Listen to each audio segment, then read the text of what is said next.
खुंथा गायसनबाय आरो आसा खालामदों मोजाङै मोजां बे जथुमा जाफुंलांगोन। जोंनि बयनिबो सिबिजाथाव जोंनि भारतनि राष्ट्रपति मानगोनां रामनाथ कविंद बिथाङा 29 अक्ट'नि गेवलां मेलाव बाहागो लाफैगोन। बे जों बयबो बर' हारिनि थाखाय आरो तामुलपुर ओनसोलनि रायजो राजानि थाखाय देरगानायनि बाथ्रा। गतिके बेखौ बोरैहाय जेसे हागौ खुनु उसुबिदा गैयाजासे मोजाङै रिसिभ खालामनो हायो आरो बिदाय हरनो हायो। आरो जिहेतु राष्ट्रपति बिथां फैगोन, ओंखायनो बे साहित्य सभानि गुरुत्वआ एसे बेलेग रोखोमनि जागोन।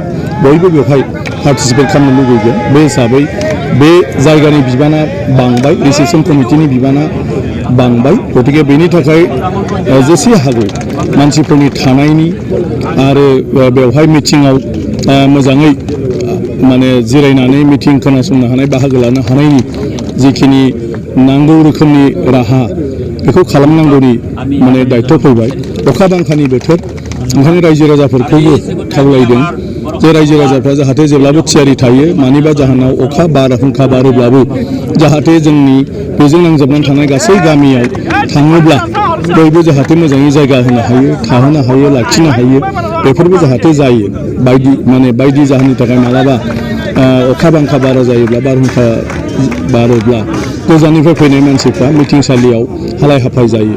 ओंखायनो बेफोरबायदी समाव जाहाथे रायजो राजा बिबान लायो, बेखौबो बयखौबो खावलायखानाय जाबाय। আমি মাননীয় অসমৰ স্পিকাৰ কেশৰী দমুই ডাঙৰীয়াক আমি ধন্যবাদ জ্ঞাপন কৰিব বিচাৰিছোঁ যে তেখেতে আজি শুভ হাতেৰে এই শুভক্ষণত আহি তেখেতে আমাক সময় দিছে আৰু তেখেতৰ হাতেৰে আজি লাই খুঁটা স্থাপন কৰা হৈছে।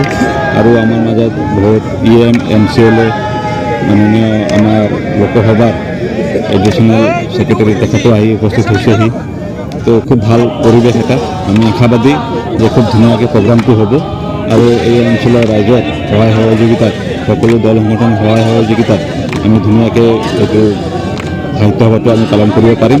আৰু মাননীয় ৰাষ্ট্ৰপতি যিহেতু আহি আছে, প্ৰথমবাৰৰ কাৰণে বিটিআৰ অঞ্চলত ভাৰতৰ ৰাষ্ট্ৰপতি আহি আছে, আমি ভাবোঁ যথেষ্ট মানুহ, জনগণ হ'ব আৰু ধুনীয়াকৈ আমি এইটো পাৰ কৰি লৈ যাম।